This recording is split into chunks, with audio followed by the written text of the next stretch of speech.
Thank you very much, Sarah.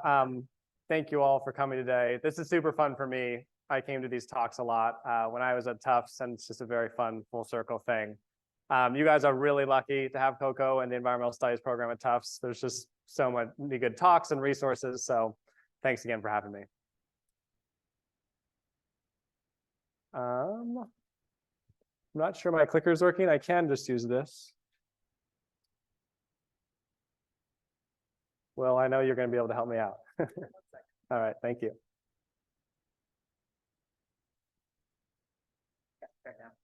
All right, thank you for your magic.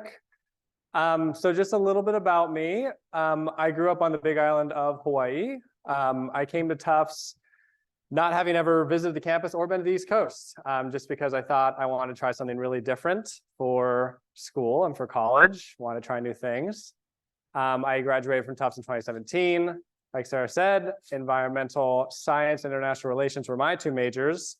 At Tufts, I did varsity rowing, I did club soccer, I was a wilderness pre-orientation leader, I did study abroad in Madrid. Perhaps most importantly, I am Team DeWick, so if there are any strong opinions there, I'm happy to discuss them after the presentation. Today, I am a manager at Ceres, manager of corporate climate action. I'm on the climate energy team. At a high level, Ceres works at the intersection of business, sustainability, and finance. We work with leading companies, investors, and policymakers on sustainability issues, which I'll talk more about in a minute. Perhaps most importantly, just the views in this presentation reflected are my own. I'm not speaking on behalf of Ceres, speak about the role and my thoughts. Final thing, very happy for this to be a conversation. If you guys want to raise your hand, jump in at any time, very welcome. It makes it more fun for me too. All right, so background on Ceres and the theory of change.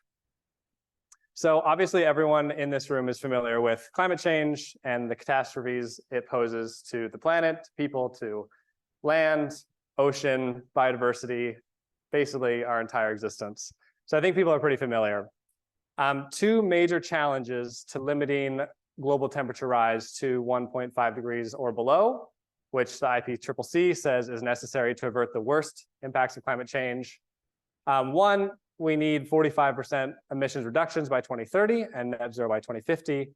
And then second, the International Energy Agency has estimated we need $131 trillion to finance that transition, whether for companies, for governments, et cetera. There are some reasons for optimism. Currently, within the investor and finance community, 50% of assets under management are committed to helping this transition to achieving net zero emissions by 2050. The Inflation Reduction Act is the largest investment in climate ever by a government in the history of mankind, which recently passed. Ceres is part of a coalition called America is All In. There are a lot of coalitions like this, huge coalitions of companies, investors, NGOs, the public committed to climate action. Investors are taking notice, so we have 145 climate resolutions filed. We'll get more into that in a minute. These last two bubbles, companies basically are waking up to the reality that climate change poses risks to their business. They're also waking up to the reality that climate change has opportunities for their business. So recognizing that, you have a lot of them setting what are called science-based emissions reduction targets, which 5 years ago, 10 years ago certainly, but even 5, if you said to a company, we want you to set a target to reduce your overall greenhouse gas emissions because of the business risks or business opportunities, they would basically laugh at you and be like, okay, like we want to do the right thing, we're a good company, but this is not material to us. And really in the past 5 years and even past 3 years, this has been a huge turnaround. And you have these huge numbers of large companies doing so. So briefly, Joan Bavaria is the founder of Ceres. I bring her up because she has a really interesting story, actually. So she was born in Sherborn, Massachusetts, and went to Boston for art school. However, during that time, she got pregnant and married her high school sweetheart. Before divorcing, she had another child and was looking for a job in her town. And she ended up getting a position as a bank secretary. Within 18 months, she was promoted, which she attributed to a combination of luck, that it was much cheaper to pay her than her male counterparts because of wage inequality between men and women, and because she was relatable to the high net worth women who were clients at the bank. During that role, she increasingly fielded questions from primarily female women clients who were saying, you know, what can I do with my investments to do good? So shout out to women for asking the questions that men never do. This led her to found Trillium Asset Management, which is a major sustainability investment firm in Boston to this day, which is very influential and really kind of pioneered the field that Ceres and others now occupy. In 1989, there was the Exxon Valdez oil spill, huge environmental catastrophe, very notable, and Trillium, some state pension funds, which manage huge amounts of money for state governments and the pensions of those employees, got together and said, what can we as investors do to help this problem and prevent future catastrophes like this? This led to the 10 Valdez principles, which were later renamed Ceres principles. They're essentially 10 principles for sustainable business, which led to Ceres founding again in 1989. Today, we're going to get into Ceres theory of change. Now, I'm going to be really clear. Ceres I describe as a bit of an amoeba because it does so much, which is really exciting, both to work there and to work with. But really, again, if you have questions at any time, don't be shy, raise your hand. Would love to chat about them. So today, as I mentioned, Ceres works with investors, companies, policymakers, regulators, and other NGOs on sustainability issues. The 4 global issues we work on are climate change, water, outdated capital market systems, or market systems that don't account for risks and opportunities from climate change, and inequitable workplaces. Ceres uses 3 levers to affect our change. The first one, which is really our niche and where we're kind of the North American leader, is investor change. Essentially, investors are very influential, especially over the companies they own, but also with policymakers. So they can push companies to take sustainability actions in the name of business. Second, we have corporate change. So we work directly with leading companies, companies that want to do the right thing on sustainability. We help them take those actions. Lastly, policy and systems change. Investors and companies are both really influential on policymakers. All the time, policymakers hear from business, climate change legislation, regulation is bad for business. So when you have influential investors and companies come to the conversation and say, we are X large company and employ 10,000 people in your state, and we actually think this would be a real business opportunity and would help our communities, our employers, et cetera, policymakers listen. So along those 3 categories, Ceres has 3 networks that we work with. The first is our company network. Again, these are the companies who are leading, trying to do the right thing on sustainability, and we'll help them with those efforts. Next, you have the investor network. We have 60 trillion in assets under management between all these firms. This is a really big number. And again, it leads to them having a lot of influence, both with companies, large companies, but also policymakers, both in the US and globally.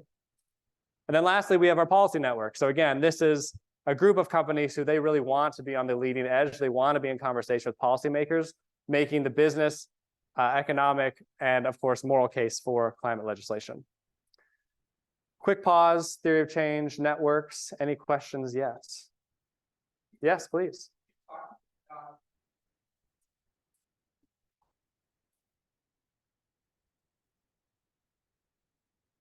Yeah, absolutely.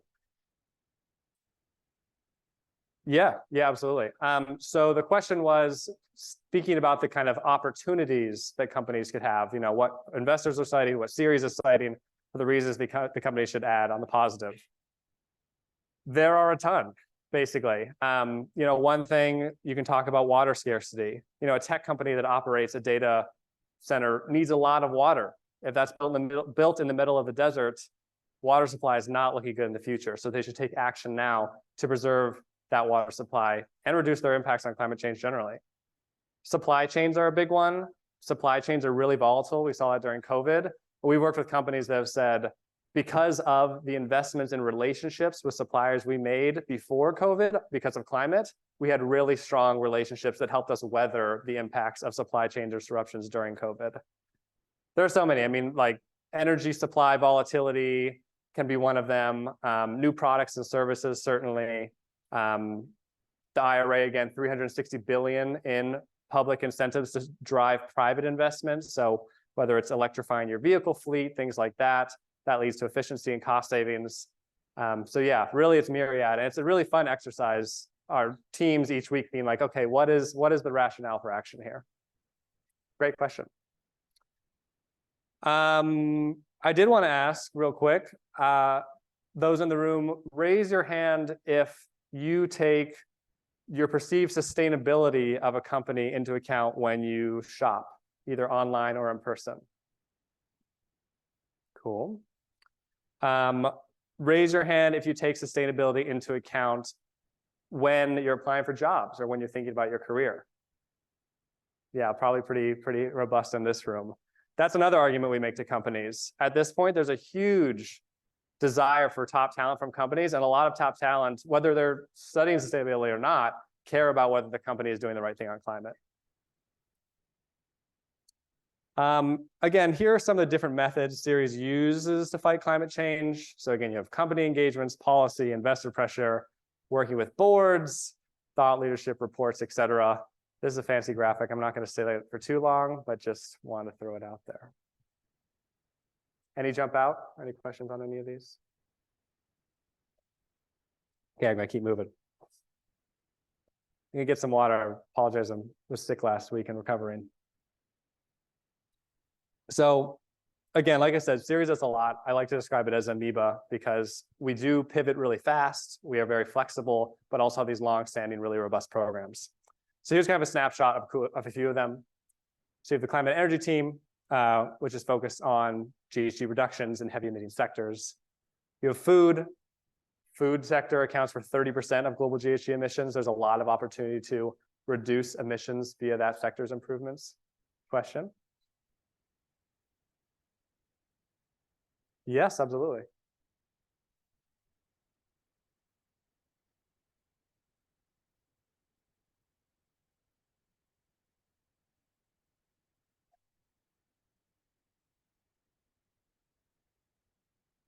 Mm-hmm.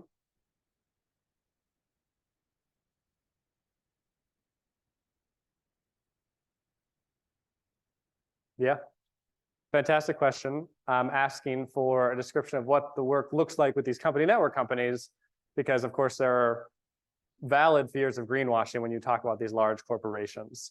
So what I really like about Ceres is we kind of have two sides of the house. We have the side of the house that is the company network, which these are experts who are like business experts who are helping the company on climate topics, like the helpful carrots approach, if you will. So they have good relationships. The company says, you know, these are our 5 sustainability priorities for the year, or Ceres helps define them. And then they work on them together kind of each year on an iterative process. On the other side of the house, you have Ceres Investor Network. So these investors that we work with, and again, like 200 others, they themselves are saying within the portfolio of companies that we own, they might say Amazon has a climate-related risk or opportunity. And they might say Amazon needs to improve in this way. So at the same time, we're equipping investors to make those arguments. We are impartial. Ceres doesn't own any shares. We're not a consultant to these companies or investors. We're an NGO completely funded by, or majority funded by philanthropy. So our views are independent. We are serving as an expert to say to this investor, yes, X company might have these risks that you should bring up with them, or might have these vulnerabilities, or community impacts that they're not fully addressing. So it's kind of fun. Again, there are two sides of the house. Both the helping companies, but also equipping investors to push companies to be better. Does that kind of answer the question? Okay, yeah, follow up, definitely. Let's do it. So again, talks about food, a lot of opportunity with that sector, water, finance and financial institutions. Again, banks and investors themselves need to move faster in deploying capital to the solutions that we need to reduce emissions, et cetera. Financial regulations, there's a lot of opportunity for regulators to say from companies, look, you need to disclose your emissions footprint so then you could identify where the risks are within your supply chain. So that's like a big topic from the Securities and Exchange Commission, from the state of California just passed legislation on this. Public policy, again, getting companies and investors to speak out for these policy priorities. And then just inclusive economy. I think it goes without saying, but it is important to say that really a just transition is the only way that we're going to have a transition to 1.5. We need to be taking into account the impacts on customers, communities, other stakeholders at really every step of the process. All groups, company stakeholders, or investors, policymakers need to be thinking in that way. So again, kind of talked about this a little bit about, makes the great question. Yeah, happy to pause. Thank you. I have a question on the last slide. Mm-hmm. I see you reflecting work with financial regulation and public policy, and I'm wondering if there is some experience of Ceres working with the integration of recent efforts to create different taxonomies. Like it's different in the European Union, and there are some other efforts. I know I come from Mexico, and there's like an ongoing work for well, they've already published the first taxonomy, but I know there are other efforts that take up on different frameworks, ESG frameworks. So, how do you integrate this taxonomy news into the work with companies, and if you see any tendency towards some kind of frameworks than others? I don't know if that makes sense. Yeah, totally makes sense. And to the group, I'm loving the questions. These are really, really good questions. So yes, financial regulation is a huge part of what we do. Starting in 2019, so about when I started Ceres, we launched essentially a whole arm of Ceres focused on this topic. The reason being, there are leading companies that are trying to do the right thing, trying to disclose their emissions, trying to take actions on risks, and they feel that other companies need to be pulled up to come along with them. And we feel the same way. Essentially, companies acting should have a level playing field, and regulations provide the floor that set expectations for corporate action. So within the US, the major focus essentially is on the Securities and Exchange Commission, which I'll talk a little bit more about in a bit. But they have proposed a rule which is related to previous rulings, but also groundbreaking, in that it essentially would require most large public companies to disclose their greenhouse gas emissions across their entire footprint. Once they do that, there essentially is just a lot more accountability and data that stakeholders, whether NGOs, whether community members, whether investors, can look at and say, X company is not doing enough in whatever category, in a specific category or on the whole. You know, if one company has this huge emissions footprint, they're contributing so much to climate change, which is a systemic risk for all companies, we would argue there's reason for them to change. So the SEC is a major focus in the US, but again, California just passed groundbreaking legislation, essentially doing what the SEC has proposed to do, which Ceres was heavily involved in and is really exciting. These kind of things basically, again, equip the work that we do, equip the work that our investor partners do, and equip the work that policymakers do, because they're, again, just getting information essentially to help them make these decisions. On the international side, yeah, there's kind of an alphabet soup of frameworks, which I think is getting a lot better. The ISSB just published 2 major standards, which is a really big deal. The European Union, being cohesive, is about to publish or has published a draft of and will soon implement what's called the CSRD. There are other international bodies. Essentially, the takeaway here is that international regulators are moving on this. So we're saying to companies, don't wait and get left behind. Like, this is happening, so just take action now. Yeah. So along those lines, there's a question in the chat, so I figure I would just jump in. Yeah, please. Trisha Pal asks, so who do you think are the leaders in this, the corporate side or the policy side? Yeah, great question. I think it depends a lot. I think you have, on both those 2 categories, 2 divisions, essentially. You have companies that are really leaders. They're really trying to do the right thing. B Corps, you know, are a leading example. I'd say a lot of those are really trying to do the right thing in general. Companies in the middle who want to do something but aren't as committed. A lot of companies that aren't doing as much as they should. That's probably the majority, or at least a big portion. And then you have companies that are actively fighting this. I think on the policy side, it's the same thing. I mean, the US is polarized. Many governments across the world right now are polarized. And you have people who are like, we need to make this a whole of government focus. And you have people who are saying this isn't real. So kind of in both categories, there's a bit of a split. Yeah. But yeah, they kind of, again, policymakers push companies, leading companies can push, or rather equip policymakers to pass the legislation they propose by pushing back against the arguments of those more regressive actors. So both directions. So again, I kind of already got into this thanks to your great question, but we can talk about the physical risks of climate change, financial risks, systemic risks. I mean, all companies will be affected by major weather events, those sorts of things. We support these three groups we've kind of been talking about lots. I'm going to go to the next slide because it kind of is similar in this impact. So very high level, essentially investors need to decarbonize their portfolios. They need to look and say, we're putting all this money into oil and gas or the continued build out of infrastructure for it. Or these companies that have really high emissions footprints, how can we as their investors pressure them and equip them with capital to bring those emissions down? Again, they must advocate on policy. Companies need to set these targets, reduce emissions, take a variety of sustainability actions.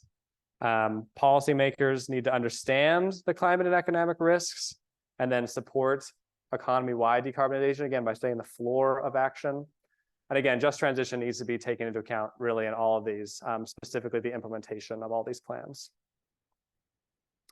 All right, so that was pretty dense. Any questions before I move on to more my initiative? Yes, please.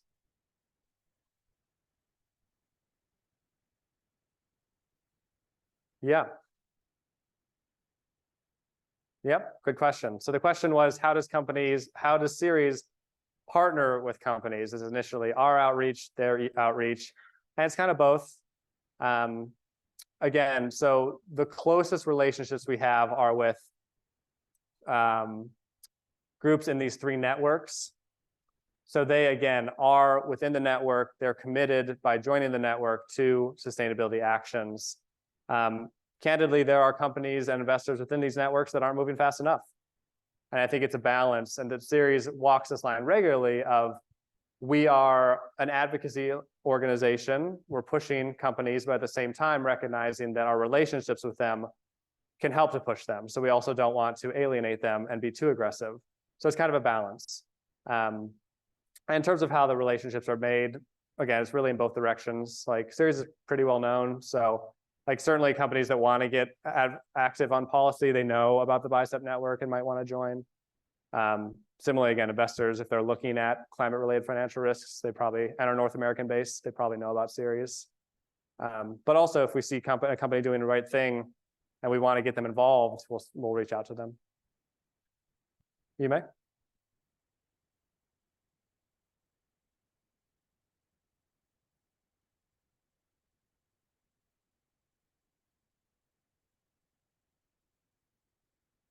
No, that's a great question. Yeah, happily not. The question was, sorry, if one company really wants to be more aggressive than the rest, do they have to move as a unit, or can we like let that person go? And the answer is, I mean, every engagement is different. It has a different set of companies. And again, we're not telling the companies what to say. We're organizing them and giving them the opportunities to meet with policymakers, for example. But they're making arguments, as are the investors, in their own interests. So certainly we're not restricting a company to say, like, don't be too aggressive. Like if they want to go all the way, we will support them in doing so. And in each, for example, policy, we have a big annual lead lawmaker education and advocacy day on climate in DC each year, bringing together like 50 major companies, hundreds of smaller and medium companies. And we are organizers, but again, they are free to go as far as they want in those conversations. And furthermore, we encourage them to, for sure. Like we need a lot of action between now and 2030. So we're definitely encouraging people to be as ambitious as they can. Okay, so we've gone to the theories of change. Now I'm going to get into the initiative that I actually work on within my team. So 2030 is a really critical decade. Again, we need 45% emissions reductions by the IPCCC. We're aiming for 50% because it's the 45% is a floor, it's not a ceiling. We should raise our ambition. And we're focusing on 6 sectors that are responsible collectively for 80% of global GHG emissions. Can't do everything, but these are a pretty good place to start. So it's banking, electric power, food, oil and gas, steel, and transportation. As I mentioned earlier, a lot of companies are making commitments. So you have a third of the world's largest 2,000 companies have net zero goals. But that means 2/3 do not. It also means that those that have the goals might be and often are lacking on interim targets, implementation, and quantitative progress against their goals. So it's great to have a goal, but it's certainly not enough. So this is kind of the action plan that we're outlaying for companies at a high level. We want them to set science-based goals aligned with limiting their warming contributions to 1.5. We want them to actually focus on implementation, which is climate transition action plans, which is my most specific area of work. And then lastly, of course, account or report for credibility. There's a big space between where we are today and all of this. So there's a lot of work to do, and hopefully you all can help. To look at the data on this, for the 452 companies that we have tracked, highest emitting ones in those 6 sectors, essentially you see roughly 50% of companies with no GHG goals discovered. You have 15% with some, 72 with net zero goals, which is good. It's good that they want to be net zero by 2050, but it's also meaningless unless they're actually showing action towards that. You have these near-term science-aligned targets that are important, and then the best level is this robust 1.5 degree aligned, validated by external party. I don't think you need to be a math major to see the implications of this graph. Essentially, a lot of progress has been made in recent years, but again, like 5 years ago, a company would laugh at you if you're saying you need to take this action for a business reason. A lot of progress has been made by today. The fact that so many companies have signed up for these targets and are taking these actions, but there is a ton of work still left to do. Yes, please. Sure. Thank you. I had a quick question. I noticed that one of the sectors you outlined was oil and gas, which I would consider to be almost fundamentally like unable to work towards reducing greenhouse gas emissions. Is there like more nuance there? Have you seen companies that are involved in oil and gas, making these efforts to reduce emissions in any way? Yeah, fantastic question. Again, at this point, I'll emphasize that these are my views, not Ceres. Oil and gas is one of our focus sectors because it contributes a huge amount to emissions. There are near-term things that these companies can do that they are willing to do if they are pressured to do so. For example, a big focus of COP ongoing right now has been limiting methane emissions. Oil and gas operations emit a huge amount of methane, often just as a byproduct waste gas, and methane has 100 times the heating power of CO2 in the short term. So if as investors, if as policymakers, we can force and push these companies to reduce methane emissions now, that is a win. That has to happen. At the same time, you have a lot of companies that don't see a future that doesn't involve oil and gas, or they're reliant on technologies in their plans to go net zero on carbon capture and storage, a technology that exists, but is completely unproven at scale and needs a ton of finance that we could perhaps spend in other better places to be implemented. So in short, it's really complicated, it's nuanced, but I think the major takeaway is like, there are things we need these companies to do right now because they exist and there's nothing we can do to like stop them. We can't say, we can't stop using oil and gas tomorrow. We can't get rid of these companies tomorrow.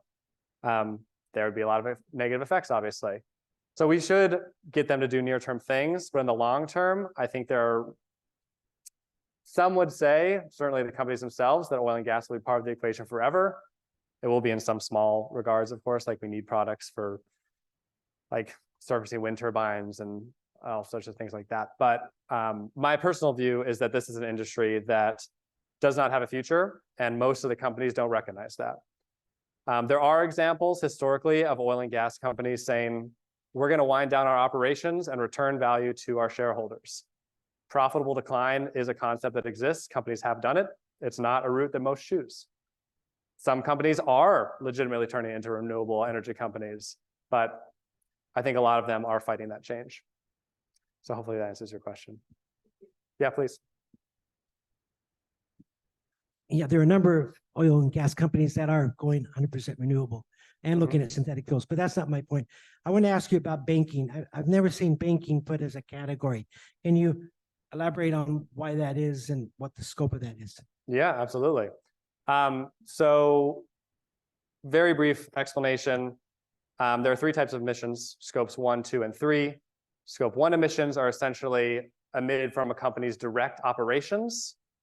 So like if you're an electric power producer that owns a generation facility that burns natural gas to turn a turbine, those are scope 1 emissions. Scope 2 is basically associated with heating and cooling of buildings. Now, scope 3 are the emissions that are a bit more complicated. There are a lot of different categories of them. They can be emissions that are attributed to you from the products you buy as a company, from the products you sell as a company. So like a computer company sells these computers to us as consumers. The computers use energy over their lifetime. That would be part of that computer company's scope 3 footprint because their products create emissions. The same is true for oil and gas companies. Oil and gas, when it is consumed, creates emissions. One of the scope 3 categories, there are 15, is financed emissions. So essentially, it is fair to say, it is accurate that without financing from financial institutions, oil and gas companies could not exist. They could not finance the projects, and particularly the expansion of oil and gas infrastructure that many of them are endeavoring on, despite the fact that the IPCC clearly states we cannot have expansion of new oil and gas infrastructure if we're going to get to 1.5. So given that banks, financial institutions, investors are facilitating these funds, they are responsible essentially for the emissions that come from them. So that would fall into their financed emissions. It's also true for less traditional sectors. Like it's not just, you know, a loan to an oil and gas company. It's also a loan to a company that operates a huge fleet of vehicles. If I bank give you, you know, $10 million to buy a whole vehicle fleet, I have the ability to say, you should consider electric vehicles. Or I have the ability to say, here's the money blank check, go buy 10,000 vans. Those are going to be on the road for the next 20, 30 years. So that is why they're in these 6 sectors, which I should go that. I guess I don't have a slide on that. Oh, yes. Thank you very much. Knowing my deck better than I do. So that's why it's in here. Essentially, I talked about the capital that will be needed to finance the transition. Both it is true that that new capital is needed in our country and in countries around the world, but it's also true that investments being made historically need to be in heavy emissions, need to be reduced. And banks, investors have a really big lever if they're willing to use it to drive down the emissions of their clients. Follow-up questions? Okay. I recently watched a John Oliver piece where he basically found that a lot of companies who have net zero goals aren't really trying to implement a decrease in emissions, rather trying to increase investment in offsets. Just like the management can be a little iffy. When you're working with these companies, how do you try to structure their emissions reductions plans? And like, have you seen that change within the last 5 years or so? Yeah, great point by John Oliver and yourself. A lot of companies, like we have this goal to be net zero, and 25% of it is going to come from investments in emissions offsets. These can look like restoring a bog, which collects a lot of CO2. It can look like stopping deforestation.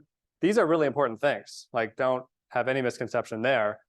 The problem is, if every company relies on that, there are simply not enough forests and bogs to reduce the emissions they're committed to reducing. So I think that how I approach this is the Science-Based Target Initiative, I don't know if anyone's familiar, is basically like the recognized standard setting body for these science-based targets. And they say in the near term, essentially in 2030, no part of your emission strategy should rely on offsets. The goals you're setting should be reached by direct emissions reductions in your operations, supply chain, et cetera. They say at 2050, it is permissible to have up to 10% come from offsets. In the near term, they also say, if you want to focus, you should focus your efforts on direct decarbonization. But if additionally, talking about additionality, they very much welcome, and we very much welcome these other investments in, again, biodiversity, forests, et cetera. But it shouldn't be thought of like, this is your primary thing. There are exceptions, of course, everything's nuanced. Like, again, the food and agriculture sector, they can, right now, deforestation is part of their footprint. So they should be working on that immediately. Yeah. But no, the offsets question is tricky.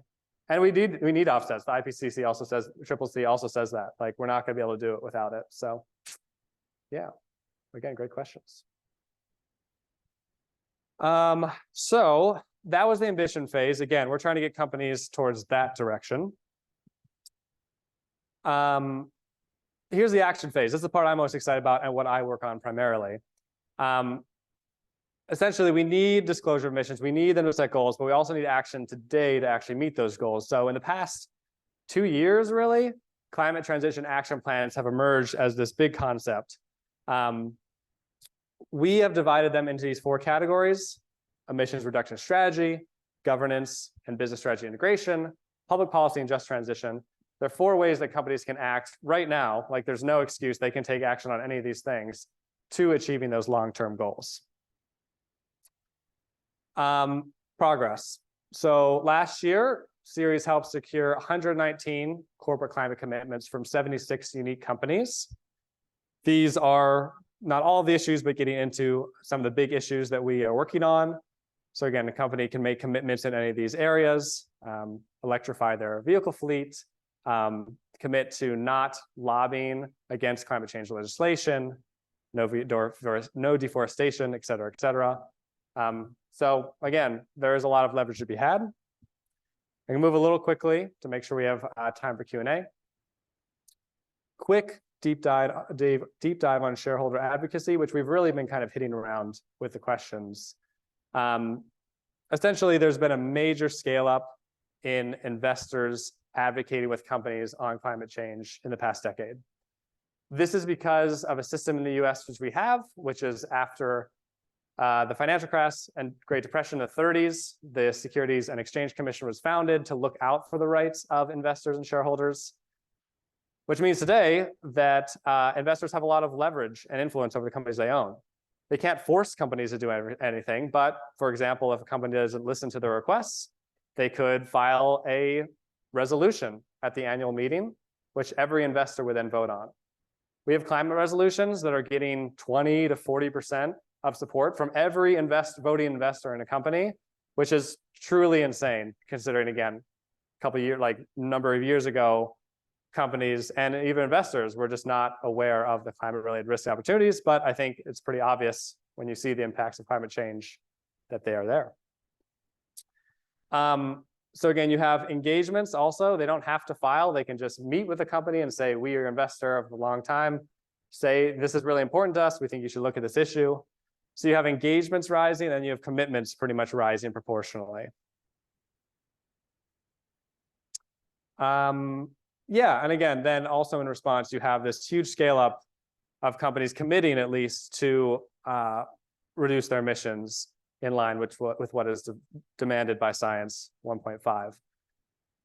Again, there's a gap between setting the target and actually acting on it, which is what I'm hoping to work on. But any question on shareholder advocacy?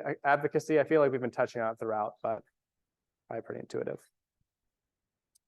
Okay, so this is the last part, I believe. So my work, I am focused on getting companies to set these science-based targets and, crucially, implement near-term transition plans to achieve them.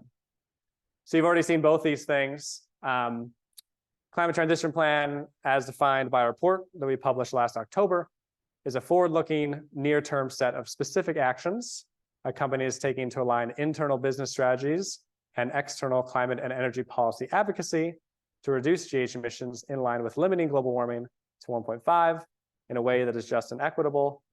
Next report, I'm going to shorten that sentence every single time. It's just way too long to say.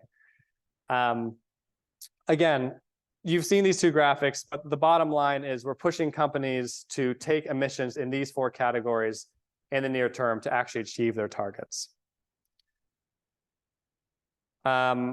For me, this looks like working with companies. So in one-on-one and group work with those leading companies to publish first ever transition plans. This is really a new concept in the past year and a half. The whole movement has kind of gone from like asking companies just to disclose their emissions, to asking companies to set targets to reduce their emissions, to now actually asking for implementation. How are you actually going to reach these targets? So it's a really exciting time in that way. Companies in the next year, there are a few examples of transition plans, but not that many, which is crazy again, because we need every company to have one. Publishing a couple, I think will be more published next year, which is exciting. Investors are really focused on this. And then internally, just working with Ceres teams and experts on the landscape and best practices.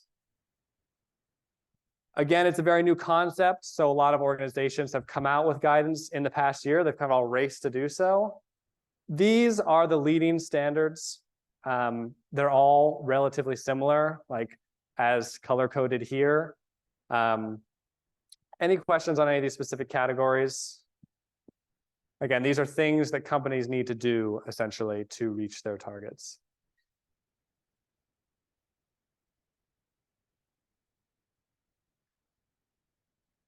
All right, I've got two more. So here's an example of a transition plan. This is from Mars. They're called their net zero roadmap. But essentially, they have this cumulative glide path of their emissions reduction strategies. And then for each strategy area, for example, agriculture, retail, land use change, the company has specific actions and forward-looking actions that will share in each of these areas and the expected quantitative emissions reductions they expect from each of those actions. When an investor or stakeholder can look at this and add this up, they can say, okay, you as a company have set this goal and you are credibly on track to meet it, or you are not. Essentially, the goal is to raise the accountability versus companies just being able to set targets with less accountability. One other example I really like is from Ball Corp. Ball Corporation, they make like the glass jars. They make basically all of the aluminum products that we consume beverages out of. But the bottom left, you have each of their decarbonization strategies and how much each will contribute to their overall goals. You have this really robust projection, current emissions and projection among those three scopes that I talked about. They talk about the technologies that are needed and how they're working to support them. They talk about their policy positioning and how they're advocating for the policies they need to achieve their goals.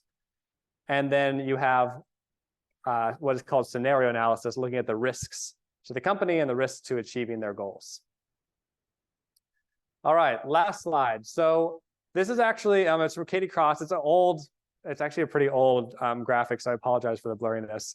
But I think it's really helpful in laying out kind of roles and companies for undergraduates such as yourselves in the business sustainability finance space. Again, this is from Katie Cross. She leads the environmental program at Duke University and their MBA program specifically.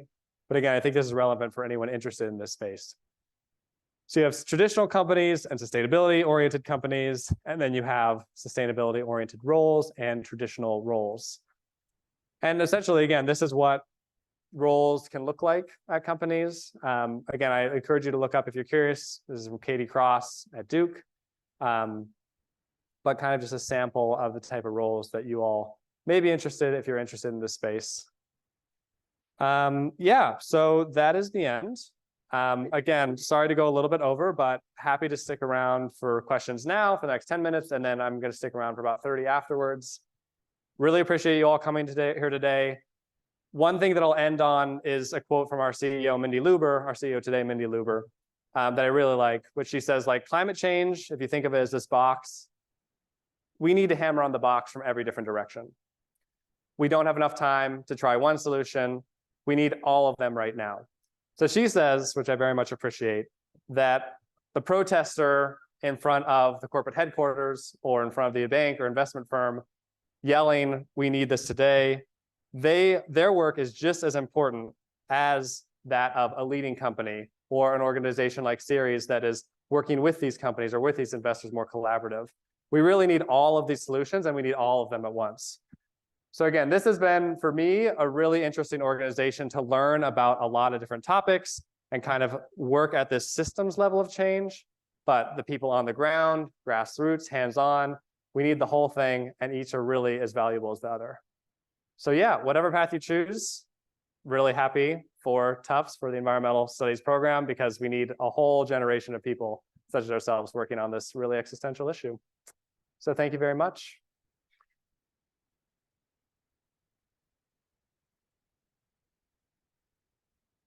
Thank you, Tyler, so much for sharing with us your impactful work. I will open the floor for questions. I would like to start. I know there are a couple online as well. We'll get to those. I would like to ask maybe to ask you to comment a little bit more on the accountability piece. Yeah. Because a lot of these obviously is volunteer commitments by the companies. Yep.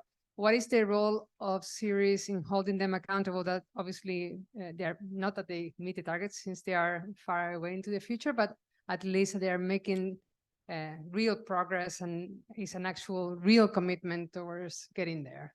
Yeah, great question. So again, I think we need companies to set these, to recognize the problem and set these long-term goals.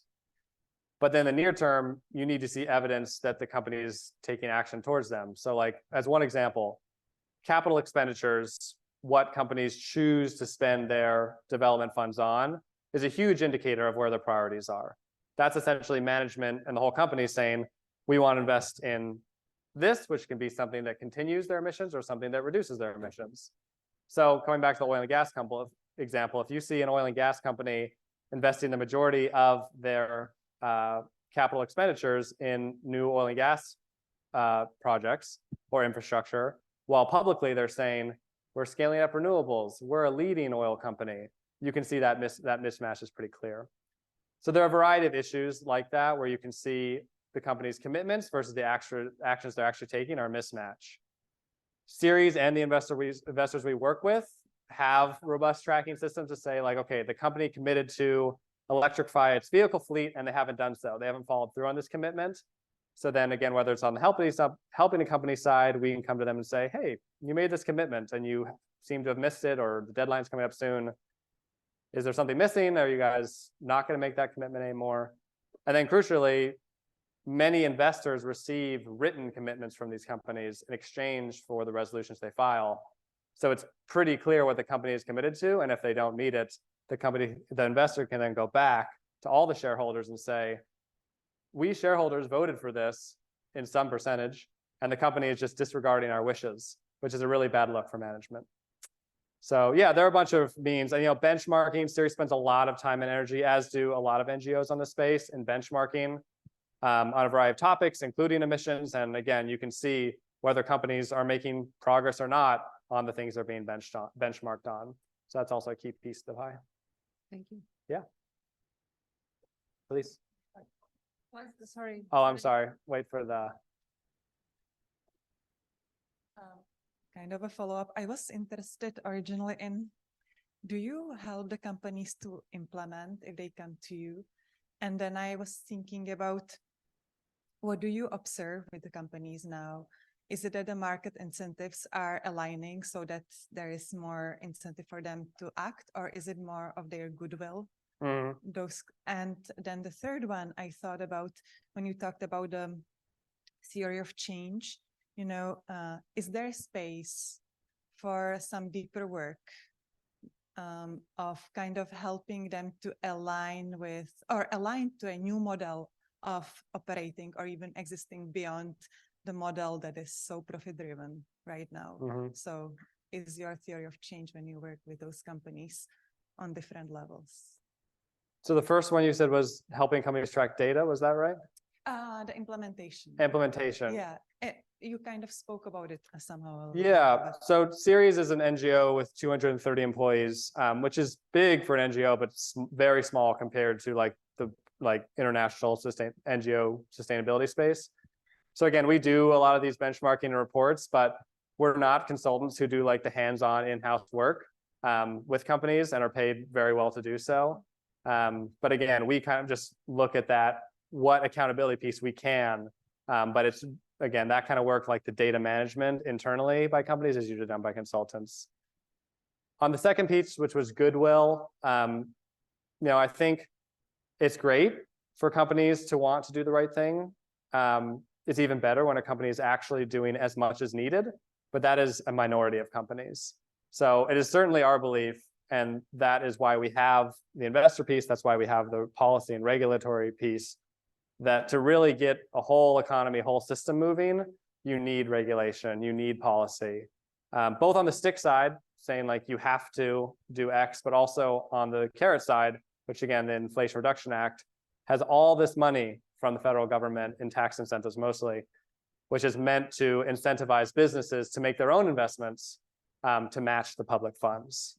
And that's a big topic for like a variety of things. But and your third question, I'm sorry, can you remind me? I was just interested about the theory of change that you mentioned for Ceres itself. And then I thought whether that, how does it apply to the firms? Do you have a different theory of change for the firms themselves? And then I was thinking, you know, there are so many different theories of change in a way, but one of the big obstacles in all this transition out there, at least in the literature, seems to be just that we really live in a society that is so profit-driven, and especially in this business sector.